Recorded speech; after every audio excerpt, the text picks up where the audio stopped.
Hi, my name is Chad, and my friend here is Thunder. He's my model for today.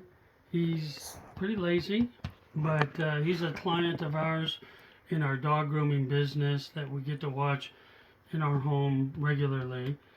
And before I begin, I just want to reiterate that I'm visually impaired, so some of the strokes that I demonstrate may not be exactly how they're supposed to be done because the online courses videos and being blind, I'm clearly not be able to see the videos, but I try to interpret what the instructor says about each of the strokes. So there are three types of foundational massage strokes: effleurage, petrissage, and tapotement. And every massage therapy begins with and ends with effleurage, and it is supposed to be a very soothing thing for the dog. But Thunder's going to wonder why we're doing this, but and he loves this part, so we'll just let him do what he does. And the idea is to drain lymph and blood out of the tissues. And again, we're going to use 2 to 5 pounds of pressure. He's a kind of a bigger dog, and he kind of likes to be rubbed a little more strong, so we're doing that. So this is the effleurage, and again, we use effleurage at the beginning of every massage and at the end. Oh, buddy, you're a good boy. And then we're moving on to the next group of massages. They're known as petrissage strokes. The first one we're gonna, and I'm sitting, by the way, because he's on our bed. I do have a hydraulic massage table at our new location that we'll be moving to in a couple months. So I'll be able to stand and be in a better position. And since he wants his chest rub, I'm going to have to manipulate him a little. But the first petrissage stroke I'm going to talk about is compression. And it's using either your fingertips, palm of your hand, the heel of your hand, or even a slightly clenched fist on a muscle group, typically on a bigger muscle group. Come on, buddy. Okay, here we go. So we would compress, release. We're doing alternate hands with, you're okay, buddy. You're okay. You're okay. Alternate hands. I'm using the fist in this area, and you compress for a second or two, and this is compression, and you're going to use 1 to 2 pounds of pressure for compression. The next one will be friction. I'm going to stay in this area, and it's good for breaking up adhesions and scar. You use 2 fingers in a circular motion and kind of deep. Do the length of the muscle in a circular motion with these 2 fingers. You can use the other hand to kind of stretch the skin. So if we had a scar tissue here, maybe we would be going around it in a circular motion. That is friction. The next one will be the kneading. Now, I've never made a pie and I've never kneaded anything, so my best thought of this is maybe something like this.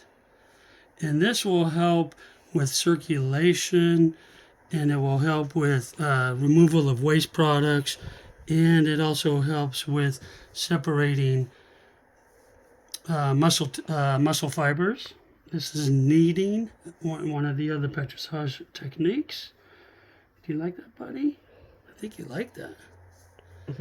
Yes. He thinks it feels good, and that's my wife giggling in the background. She's my photographer.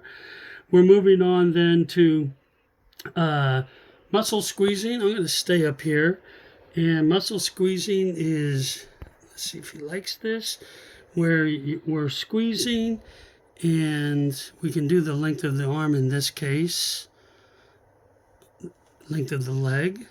We're squeezing, gentle pressure tends to be soothing to the dog, and stronger pressure tends to be maybe stimulating to the dog, but it helps with circulation, and it helps with I forgot. Anyway, it helps with circulation for sure, and all the massage techniques are intended to help with circulation to whatever affected area or whatever area we might be working on. The next one is picking up, and it's similar to squeezing. We're going to use both hands to squeeze and lift, and we're going to lift in the direction of the plane of the, in this case, since he's laying down. Okay, you want to move? Good. Okay, well, so we're going to squeeze and lift. This helps with circulation, helps with tone of the muscle, and it helps with range of motion. Do you like that, buddy? You're such a good boy. Such a good boy. The next technique is shaking. And again, my interpretation of this with using fingertips in a slow and gentle motion. I know he likes to be in this area, and he likes this down here too. He loves this. He loves to stretch when I actually do this. And then kind of similar to shaking then is the vibration, but this has a deeper effect on the muscle and joints that are below the superficial tissues, and it's more with the palm in this case for him because he's a bigger dog. You're okay. And we're kind of shaking and vibrating at the same time. If this was the area that was, and we can do gentle, which is more soothing again, or we can also do stronger vibration, which could be stimulating to him. But as we do the vibration, there you go, buddy. We want to gradually increase our pressure. The next petrissage technique will be skin rolling. Not, again, quite honestly, how to do this, but my best interpretation will be, we're going to go up here, buddy, okay? Is to gently pinch and then roll the skin toward the fingers. This helps break up adhesions that might be between the skin and fascia. You like this? He does like this. I know he loves his neck rubbed and things. So gently pinch and roll the skin kind of in a gliding motion. Again, this is my best interpretation of this. And then similar to this, the ringing will help with circulation as well, and ringing. Yeah, so like we're ringing out maybe wringing out a rag or something, but in this case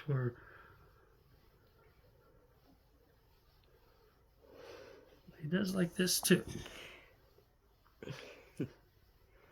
All right, so those are the petrissage strokes that we can use on affected areas. Some of them are targeted for large muscle groups, and others are targeted for smaller muscle groups, and depending on the size of the dog, the amount of pressure that we would use will depend on the size of the dog and its muscling. Hi, buddy. How are you? You're a good boy. You're a good boy. Thank you. And then the last group that we're going to talk about are the tapotement strokes, and the first one is clapping, and it's used with the palm of the hand in a rhythmic type motion like drumming. We'll just do it here, and we start with very low pressure. Okay, you're not liking this? Okay, you're okay, buddy. So very low pressure, and we build up to one, like we start at 0.5, we go to 1.25, and then we'll end at 2 pounds of pressure. I think it's more like this. And then cupping, which is the next tapotement stroke. You just don't know what's going on, do you? Is in a cupping motion. Stay there, buddy. Stay. You're okay. You're okay. You're okay. Is in a cupping motion like that, and we're going to use 1 to 2 pounds of pressure. We can even do this on the rib cage area again in a rhythmic drumming type stroke. Okay, all right, you want this? Okay, good boy, good boy. Okay. And then the last one to Popement is hacking, which would only be used on, and on the cupping one, we can use that around other structural areas of the body. The clapping one, we only want to use on big muscle groups down here and hindquarters and whatever, okay? And then the last one is my brain is fading, clapping, cupping, and hacking that we're doing today. And it's like a karate chop. This would be used on a bigger dog with more muscling, bulky muscles. And it would be kind of like this on the muscle group of the hindquarters. Okay, so that's that. I want to go back because as I remember some things on the muscle squeezing, it's best used on the neck. I know he actually likes this because I do this to him all the time. Or on the legs, the muscle squeezing.